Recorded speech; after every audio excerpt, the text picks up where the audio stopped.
ನಿರ್ಮಾಪಕ ನಿರ್ದೇಶಕ ಸೇರಿದಾಗ ಮಾತ್ರ ಸ್ಟಾರ್ ನಟ ಆಗೋದು. ದರ್ಶನ್ ಹೆಸರೇಳದೆ ದಚ್ಚುಗೆ ಉಮಾಪತಿ ಟಾಂಗ್ ಕೊಟ್ಟಿದ್ದಾರೆ. ನಿರ್ಮಾಪಕ ನಿರ್ದೇಶಕ ಪ್ರೊಡ್ಯೂಸರ್ ಅಂಡ್ ಡೈರೆಕ್ಟರ್ ಇಬ್ಬರು ಸೇರಿದಾಗ ಮಾತ್ರ ಸ್ಟಾರ್ ನಟ ಆಗೋದು. ದರ್ಶನ್ ಹೆಸರೇಳದೆ ದಚ್ಚುಗೆ ಉಮಾಪತಿ ಟಾಂಗು.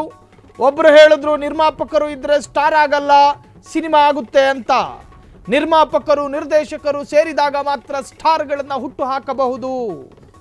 ಪರೋಕ್ಷವಾಗಿ ದರ್ಶನ್ಗೆ ಮತ್ತೆ ಟಾಂಗ್ ಕೊಟ್ಟ ಉಮಾಪತಿ. ಮೈಸೂರಲ್ಲಿ ನಡೆದ ರಾಜ್ಯ ಚಲನಚಿತ್ರ ಪ್ರಶಸ್ತಿ ಸಮಾರಂಭದಲ್ಲಿ ಹೇಳಿಕೆಯನ್ನು ಕೊಟ್ಟಿದ್ದಾರೆ ಮಿಸ್ಟರ್ ಉಮಾಪತಿ. ಉಮಾಪತಿ ಪ್ರತಿ ಪದದಲ್ಲೂ ದರ್ಶನ್ಗೆ ಟಾಂಗ್ ಕೊಟ್ಟಿದ್ದಾರೆ. ಈ ಹಿಂದೆ ತಗಡೆ ಎನ್ನುವಂತಹ ವಿವಾದಾತ್ಮಕ ಹೇಳಿಕೆಗಳು ಬಹಳಷ್ಟು ಚರ್ಚೆಯಾಗಿತ್ತು. ಸ್ಟಾರ್ಗಳನ್ನು ಮಾಡುವುದು ನಿರ್ಮಾಪಕರು ನಿರ್ದೇಶಕರು ಇಬ್ಬರು ಸೇರ್ಕೊಂಡು. ಸಿನಿಮಾ ಸ್ಟಾರ್ ಆದ ಮೇಲೆ ಅನ್ನದಾತರು ಬೇಕಾದಷ್ಟು ಜನರು ಆಗಿಬಿಡುತ್ತಾರೆ. ಆಮೇಲೆ ನಿರ್ಮಾಪಕರನ್ನ ಬಿಟ್ಟು ಫ್ಯಾನ್ ಕ್ಲಬ್ಗಳನ್ನು ಕಟ್ಟಿಕೊಳ್ಳುತ್ತಾರೆ. ಒಂದಷ್ಟು ಕ್ಯಾಂಪೇನ್ಗಳಿಗೆ ಕರೆದುಕೊಂಡು ಹೋಗಿ ಅನ್ನ ಹಾಕಿದ್ರೆ ಅವರನ್ನ ಅನ್ನದಾತರು ಅಂತಾರೆ. ಪ್ರತಿನಿತ್ಯ ಅನ್ನ ಕೊಡುವವರನ್ನ ಅನ್ನದಾತರು. ವರ್ಷಕ್ಕೆ ಒಂದು ಬಾರಿ ಅನ್ನ ಹಾಕುವವರು ಯಾವತ್ತೂ ಅನ್ನದಾತರು ಆಗೋದಕ್ಕೆ ಸಾಧ್ಯ ಇಲ್ಲ. ದಿನದ ಕೂಳನ್ನ ನಂಬಿಕೊಂಡು ವರ್ಷದ ಕೂಳನ್ನ ಕಳೆದುಕೊಂಡ್ರೆ ಹೆಂಗ್ರಯ್ಯ. ದರ್ಶನ್ ಚುನಾವಣಾ ಕ್ಯಾಂಪ್ಗಳ ಬಗ್ಗೆ ವ್ಯಂಗ್ಯವಾಡಿದ ಉಮಾಪತಿ. ನಿರ್ಮಾಪಕರು ನಿರ್ದೇಶಕರು ಇಬ್ಬರು ಸೇರ್ಕೊಂಡ್ರೆ ಮಾತ್ರ ಒಬ್ಬ ಸ್ಟಾರ್ ನಟನನ್ನ ಹುಟ್ಟುಹಾಕೋದಕ್ಕೆ ಸಾಧ್ಯ ಆಗೋದು. ಇತ್ತೀಚೆಗೆ ಈ ಸ್ಟಾರ್ ನಟರು ಮತ್ತು ನಿರ್ಮಾಪಕರ ನಡುವೆ ಮುನಿಸು ಬೀದಿ ಕಾಳಗ ಜಡೆಜಗಳ ವ್ಯಾಪಕವಾಗಿ ಆಗ್ತಾ ಇದೆ. ಒಂದು ಕಾಲ ಇತ್ತು, ಡಾಕ್ಟರ್ ರಾಜ್ಕುಮಾರ್ ಅವರ ಕಾಲ. ಒಬ್ಬ ನಿರ್ಮಾಪಕನನ್ನ ಅನ್ನದಾತ ಅಂತ ಕರೆದ ಏಕೈಕ ಸ್ಟಾರ್ ನಟ ಇದ್ರೆ ಅದು ಡಾಕ್ಟರ್ ರಾಜ್ಕುಮಾರ್. ನಿರ್ಮಾಪಕ ಅಂದ್ರೆ ಯಾರು? ಬಂಡವಾಳ ಹಾಕೋನು. ಬಂಡವಾಳ ಹಾಕುವವ ಇಲ್ಲದಿದ್ದರೆ ಸಿನಿಮಾ ಹೆಂಗೆ ಮಾಡ್ತೀರಿ? ಮುಖಕ್ಕೆ ಹೆಂಗೆ ಮೇಕಪ್ ಬಳ್ಕೋತೀರಿ? ನಿರ್ದೇಶಕರು ಅವರಿಗೆ ಅವರದೇ ಸ್ಥಾನ ಮಾನಗಳಿದ್ದಾವೆ, ಅವರಿಗೆ ಅವರದೇ ಆದಂಥ ಗೌರವಗಳಿದೆ. ಇಲ್ಲಿ ಎಲ್ಲರೂ ಕೂಡ ಮುಖ್ಯರು. ಯಾರೂ ಮುಖ್ಯರಲ್ಲ, ಯಾರೂ ಅಮುಖ್ಯರಲ್ಲ. ಇಲ್ಲಿ ಎಲ್ಲವೂ ಎಕ್ಸ್ಚೇಂಜ್. ಹೌದು, ಡಾಕ್ಟರ್ ರಾಜ್ಕುಮಾರ್ ಒಂದು ಸಾಲಲ್ಲಿ ಹೇಳ್ತಾ ಇದ್ರು, ಪ್ರೊಡ್ಯೂಸರ್ ಆಲ್ವೇಸ್ ಅನ್ನದಾತರು ಅಂತ. ಪ್ರೊಡ್ಯೂಸರ್ಗಳು ಯಾವಾಗಲೂ ಎವರ್ಗ್ರೀನ್, ಯಾವಾಗಲೂ ಅವರು ಅನ್ನದಾತರು. ಬಂಡವಾಳ ಹಾಕೋನು ಇಲ್ದಲೇ ಇದ್ರೆ ನೀವು ಬಂಡವಾಳ ಎಲ್ಲಿಂದ ತರ್ತೀರ್ರಿ? ಸೆಟ್ ಹಾಕುವ ಟ್ಯಾಲೆಂಟ್ ನಿಮ್ಮಲ್ಲಿದೆ.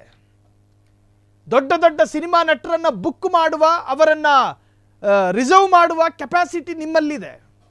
ಅವರಿಗೆ ಸಂಭಾವನೆ ಕೊಡೋದಕ್ಕೆ ಕೆಪಾಸಿಟಿ ನಿಮ್ಮಲ್ಲಿದೆಯಾ? ಇಲ್ಲ. ಅದಿರೋದು ಯಾರಿಗೆ? ಪ್ರೊಡ್ಯೂಸರಿಗೆ, ನಿರ್ಮಾಪಕನಿಗೆ. ಕರ್ಕೊಂಡು ಬರುವವನು ಇಂಪಾರ್ಟೆಂಟ್ ಅಲ್ಲ, ಕರ್ಕೊಂಡು ಬಂದವನ ಜೋಬಿಗೆ ಹಾಕೋನು ಇಂಪಾರ್ಟೆಂಟು. ಅದರರ್ಥ ಇಲ್ಲಿ ನಿರ್ದೇಶಕರು ಅಮುಖ್ಯರು ಅಂತಲ್ಲ.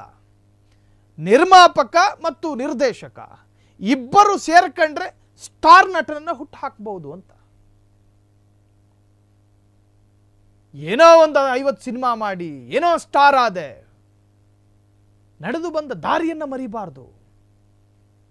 ನಮಗೆ ನೆರಳು ಕೊಟ್ಟ ಆಲದ ಮರದ ಎಲೆಗಳನ್ನು ಮರಿಬಾರ್ದು. ಆ ಎಲೆಗಳೇ ನಿರ್ಮಾಪಕರು, ಆ ಎಲೆಗಳೇ ನಿರ್ದೇಶಕರು, ಆ ಎಲೆಗಳೇ ಜೂನಿಯರ್ ಆರ್ಟಿಸ್ಟ್ಗಳು, ಆ ಎಲೆಗಳೇ ಮೇಕಪ್ ಆರ್ಟಿಸ್ಟು, ಆ ಎಲೆಗಳೇ ಸಿನಿಮಾದಲ್ಲಿ ನಮ್ಮ ಜೊತೆಗಾರರು. 4 ಜನ ಶಿಳ್ಳೆ ಚಪ್ಪಾಳೆ ತಟ್ಟುತ್ತಾರೆ ಅನ್ನೋ ಕಾರಣಕ್ಕೆ ಏನೇನೋ ಒದರೋದಲ್ಲ.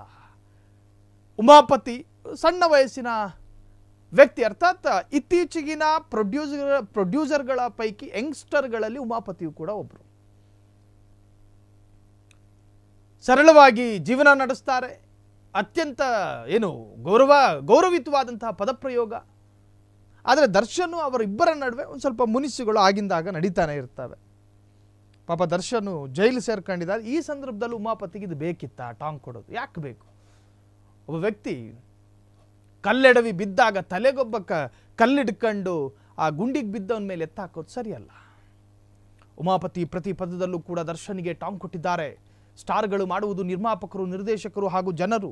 ಕೇವಲ ಸ್ಟಾರ್ ನಟ ಹೀರೋ ಮಾತ್ರ ಅಲ್ಲ, ಆಮೇಲೆ ನಿರ್ಮಾಪಕರನ್ನು ಬಿಟ್ಟು ಫ್ಯಾನ್ಸ್ ಕ್ಲಬ್ಬನ್ನು ಕಟ್ಟಿಕೊಳ್ತಾರೆ. ಹೀಗೆ ಕಟ್ಟಿಕೊಂಡ ಅವರು ಪ್ರತಿನಿತ್ಯ ಅನ್ನ ಕೊಡುವವರನ್ನು ಮರೀತಾರೆ. ವರ್ಷಕ್ಕೆ ಒಂದು ಬಾರಿ ಅನ್ನ ಹಾಕುವವರು ಯಾವತ್ತೂ ಅನ್ನದಾತರು ಆಗಲು ಸಾಧ್ಯವಿಲ್ಲ. ದಿನದ ಕೂಳನ್ನು ನಂಬಿಕೊಂಡು ವರ್ಷದ ಕೂಳನ್ನು ಕಳೆದುಕೊಂಡ್ರು. ದರ್ಶನ್ ಚುನಾವಣಾ ಕ್ಯಾಂಪೇನ್ಗಳ ಬಗ್ಗೆ ವ್ಯಂಗ್ಯವಾಡಿದ ಉಮಾಪತಿ. ಕ್ಷಣ ಕ್ಷಣದ ಸುದ್ದಿಗಳಿಗಾಗಿ ಫ್ರೀಡಂ ಟಿವಿ ಸಬ್ಸ್ಕ್ರೈಬ್ ಮಾಡಿ, ಲೈಕ್ ಮಾಡಿ ಹಾಗೂ ಫಾಲೋ ಮಾಡಿ. ಹೊಸ ಸುದ್ದಿಗಳ ನೋಟಿಫಿಕೇಶನ್ಗಾಗಿ ಬೆಲ್ ಐಕಾನ್ ಮೇಲೆ ಕ್ಲಿಕ್ ಮಾಡಿ.